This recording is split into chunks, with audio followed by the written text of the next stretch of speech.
ఇందిరమ్మ ఇల్లు app build noun మంత్రి శ్రీధర్ బాబు ప్రారంభించారు. ఈ యాప్ ద్వారా లబ్ధిదారులు దరఖాస్తు చేసుకునే సౌకర్యం కల్పించనుంది. కాగా ఈ యాప్కు సంబంధించిన పూర్తి వివరాలు ప్రభుత్వం త్వరలోనే వెల్లడించబోతున్నట్లు తెలిపారు. ఇక నగర అభివృద్ధిపై స్పెషల్ ఫోకస్ పెట్టినట్లు మంత్రి తెలిపారు. రియల్ ఎస్టేట్ రంగం అద్భుతంగా అభివృద్ధి చెందుతుందన్నారు. గత ప్రభుత్వం తెచ్చిన ప్రగతిశీల పథకాలు కొనసాగిస్తామన్నారు.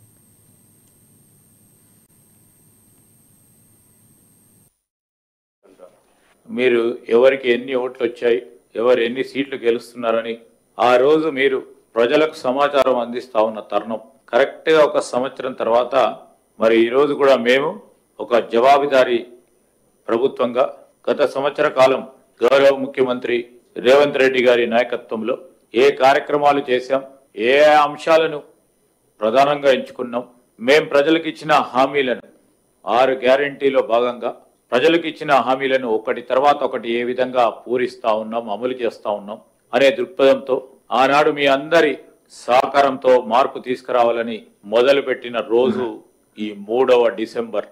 పట్టణ నగర ప్రాంతాల్లో ఉంటున్నందున ఈ శాఖ ఉన్న ప్రాధాన్యతను దృష్టిలో పెట్టుకొని స్వయంగా గౌరవ ముఖ్యమంత్రి రేవంత్ రెడ్డి గారే ఈ శాఖను స్వయంగా నిర్వహిస్తా ఉన్నారు.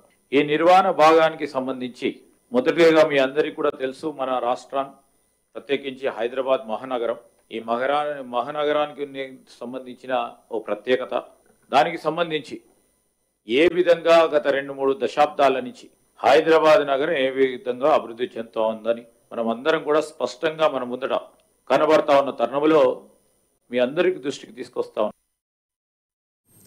వికారాబాద్ జిల్లా